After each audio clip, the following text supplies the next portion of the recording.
কেমন সেই স্মাইল, চোখের ভিতরে দেখা জুম করো, দেখো কেমন।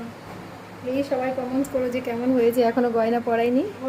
তো আমি সবাইকে একটাই বলবো যে সত্যি চার্জের ডিফারেন্স থাকে, অনেকে চার্জ নিয়ে ক্যাটক্যাট করো, তো যে যেরকম চার্জ দিবে সেটাই সেই হিসাবে কিন্তু মেকআপটা করা হয়। তো আজকের এই লুকটা কেমন হয়েছে তোমরা সবাই কমেন্টস করো। আর এটা কিন্তু বেশ ভালো চার্জেরই মেকআপ।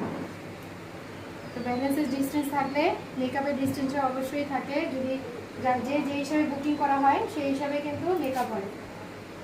দেখো সেই স্মাইল করো ব্রাইট, দারুণ পছন্দ তো? খুব পছন্দ। এখনো দেখেনি কিন্তু আমাদের মুখ থেকে শুনে শুনে তোমাদের উপরে ভরসা করে একদম। আর মেহেন্দিটা দেখো আমার পার্লারে করানো হয়েছে, এটা থেকেই ভরসা, ভীষণ ভরসা করে গেছে ও। তোমরা সবাই কমেন্টস করো।